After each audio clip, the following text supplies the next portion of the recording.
That Kevin McCullough. Welcome back. Kevin McCullough, glad to have you with us at That Kevin Show, live from Times Square. Normally, we're trying to have a little fun for your weekend and pick you up.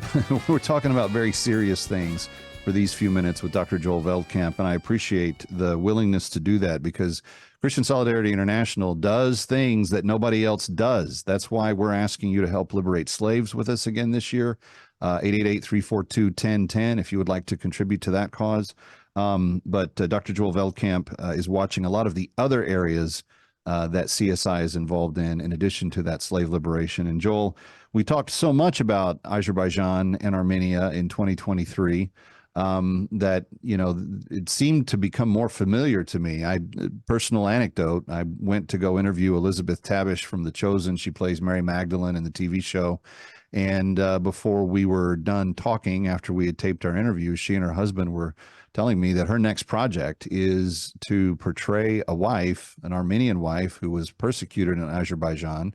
Eventually, they moved to Russia and a couple of other places before they settled in North Carolina, and a Christian church took them in, and their hearts were really warmed and changed by what they saw and how they were treated. And it's a very, very encouraging story. But they were both, she and her husband were both very interested in what CSI is doing in this region. And there's another man similar to Noman in Pakistan who is undergoing a persecution of sorts. What's going on in Viken's case? Yeah, so I'm sure your audience knows, Kevin, because you've talked about it some, that Azerbaijan invaded and occupied and conquered part of the ancient Armenian homeland last year called Nagorno-Karabakh and expelled the population. But when they did this, they took a lot of people hostage. And they also took a lot of Armenian Christians hostage during the last war that they fought against Armenia in 2020. And one of these is a man named Viken. Viken is not a soldier. He's not a fighter of any kind. He was just a guy who owned a restaurant in Nagorno-Karabakh. And on November 10, 2020, it was the day after the ceasefire of the last war between Armenia and Azerbaijan. And he was driving to go to his restaurant to see what he could recover from it. And all of a sudden, there was an Azerbaijani checkpoint in front of him. He didn't realize that his restaurant was now on the other side of the ceasefire line. Oh, wow. So his business partner was in the car with them. They were both kidnapped essentially by the Azerbaijani soldiers. And under torture, his business partner accused Viken of being a mercenary. And on the basis of that confession extracted under torture, Viken was sentenced to 20 years in jail in Azerbaijan. And the sentencing came down recently? The sentencing happened in 2021. Okay. What happened recently was Azerbaijan announced that they were going to have a prisoner exchange with Armenia. And the idea was Armenia was going to release 2 Azerbaijani soldiers who had snuck onto their territory and murdered some people in exchange for about a quarter of the Armenian hostages that Azerbaijan has been holding since 2020. And the week before this exchange was supposed to happen, Azerbaijan published a list of all the names of the people they were going to release. And on that list was Viken's name. And his family was just overjoyed. They were so happy that he was going to be coming back. And then the exchange happened and he was nowhere to be found. Oh.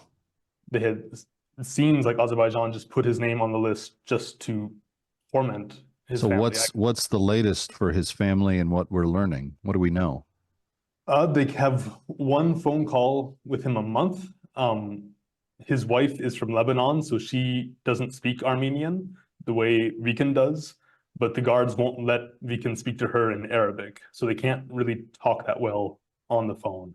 But from what she can tell, he's doing very poorly. He's lost about 40 pounds in prison. He's not remembering things well. And yeah, it's a very scary situation for the whole family. They don't know really what kind of health situation he's in. What is CSI doing in regards to helping? We're doing our best to keep a light on this situation. We're engaging with officials in different governments in Europe that have some connections with Azerbaijan, asking them to intervene with the Azerbaijani embassies in their country. We're talking about his case everywhere we can, including here on your show, Kevin. And I'm so grateful for the chance to do that. And yeah, we're just trying to keep the light on this case, because as soon as the light goes away, it's possible for people to just disappear, be forgotten. disappear down a well, essentially. Well, Dr. Joel Veldkamp, appreciate your time tonight. Thank you for being with us. Thank you, Kevin. God bless you. And if you do want to contribute to the ongoing slave liberation project, we have another 92 slaves that need to be released this spring. The number is 888-342-1010, 888-342-1010, and help us. 4,300 slaves plus that we've liberated over the last 10 years. Stick around for more of That